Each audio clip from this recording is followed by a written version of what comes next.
Hey guys, before I start, I just want to say thank you to helping me reach 1,000 subscribers. That's a pretty big number. It's the first milestone and I'm really excited. And to those of you who've just hopped on board since my last video, hi. So it's early in the week, so let's just get started talking about video game stuff. The first thing I want to talk about today is Rayman Legends. The game that was originally a Wii U exclusive has now been delayed until September next to Grand Theft Auto, and it will no longer be a Wii U exclusive. This really sucks because we all kind of know that the game was finished and it was about to come out, and now because Ubisoft, probably obviously financial reasons, it's a good idea for them. It's not profitable to just release it on Wii U, and now it's going to be a worldwide multi-platform release, which makes a bit more sense. But the interesting thing is that series creator Michael Ansel and the rest of the development team behind Rayman Legends have been publicly speaking out against this delay of the game, and it does seem really unnecessary. But I think it's really interesting that creators of the game are publicly coming out and condemning the actions of their publisher.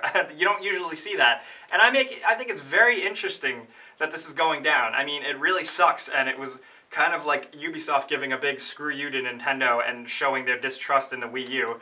But I say, just release it for Wii U now, it's done, and then release it for PS3 and Xbox 360 when you can. It'll still make a better profit for you down the line because of 360 and PS3, but, you know, give it to us now, the people who do want to play it, all 10 of us who own a Wii U. The next thing I want to talk about is Warner Brothers' next possible Arkham Batman game, which has been announced kind of in a conference call today. In a financial earnings conference call, a Warner Brothers big head guy talked about the next Arkham game to be coming out next year, 2013.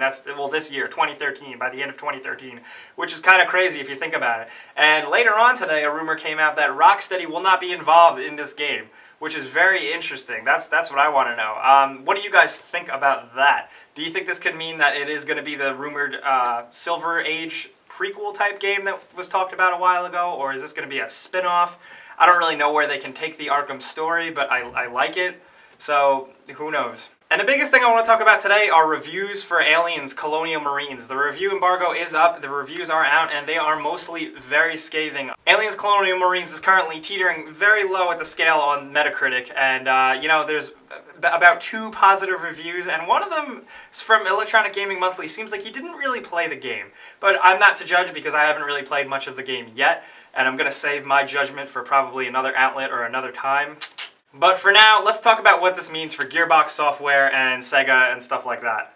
Really though, I just want to talk about what it means for Gearbox Software. I think it's going to be really interesting considering Gearbox Software and Randy Pitchford and all those guys, they've had like such a great rapport with fans of their games and fans of the developers and the press, everybody, they're all like best friends. I never really understood it, but I guess it's just people's love for Borderlands and love for the studio. And now that they released Colonial Marines and it's really like apparently really, really bad, I'm curious to see how this is going to affect people's relationships with the studio, especially considering like, excuse me.